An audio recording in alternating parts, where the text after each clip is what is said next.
Hi, I'm Rob Stevens. This podcast is about arterial blood gas acid-base analysis. Don't worry if you don't know the answer. The podcast is also meant to help teach you about blood gases. Why don't you click on the next slide now? Why don't you read this scenario and then have a think about what the pathologies might be in this patient. Then on the next slide, you'll see the choices of single best answer.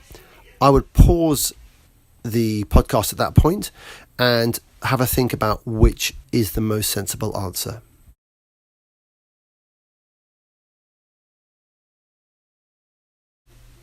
Okay, so you've had a little chance to look at these options. We've made a slightly fake scenario for a metabolic alkalosis because, of course, in real life, unless the breathing is depressed or altered by ventilation, controlled by a machine that does the breathing for you, the breathing changes straight away in response. Compensates straight away for metabolic problems. So this is a slightly fake scenario, but let's just bear with it at the moment because it's about recognizing the pattern of metabolic alkalosis in a blood gas. So we've gone through each of the four options.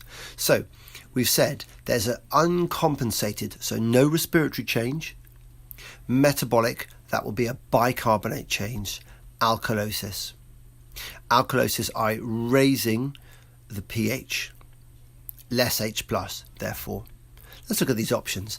So uncompensated, the CO2 therefore should be normal. And the only one that's got a normal CO2 is E. Let's just check again though. So if it's a metabolic problem, the bicarbonate should be abnormal. Yes, in E it's raised. And a raised bicarbonate would mean that there's less available H+.